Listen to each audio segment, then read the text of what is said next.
যদি বলি আমি 10 মিনিটের মধ্যে কাজটা কমপ্লিট করব, সেটা কি হবে? আর যদি বলি আমি 10 মিনিটে কাজটা কমপ্লিট করব, সেটা কি হবে?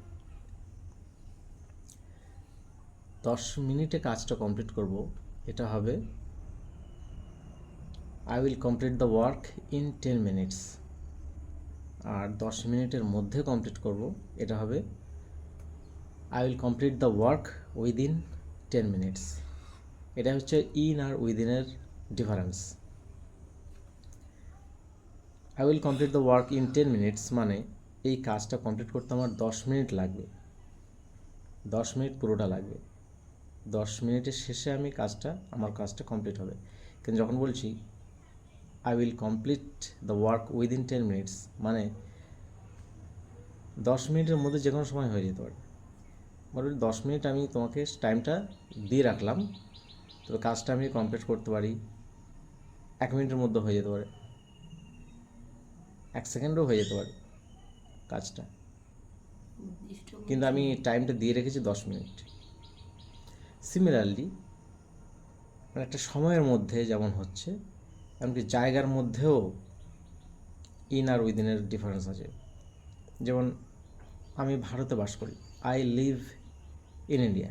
আমি যদি বলি ভারতের মধ্যে বাস করি, তাতেও সেই আই লিভ ইন ইন্ডিয়া।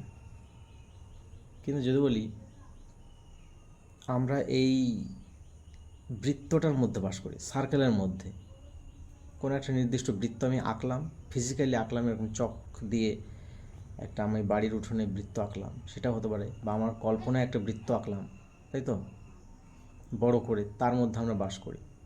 তো সেটা কি বলবো?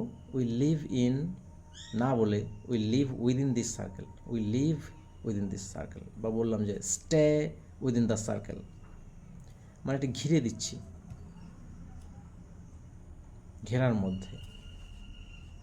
আর আমি যতই যে কোনোভাবেই বলি না কেন, আমরা ভারতে বাস করি, ভারতের মধ্যে বাস করি, ইন হবেই, উইদিন আমরা করতে পারবো না। উই লিভ উইদিন ইন্ডিয়া, এটা হবেই না। যখন আমরা বলছি এই সার্কেলের মধ্যে বাস করি, we live within this circle. তবে প্রিপোজিশনটা সবসময় চোখে দেখে বোঝা যায় না। যদি আমি মনে করি যে আমরা ইন্ডিয়ার মধ্যে আছি, ঘেরাটোপের মধ্যে, যদি আমি মনে করি, তাহলে আমি বলবো উই লিভ উইদিন ইন্ডিয়া।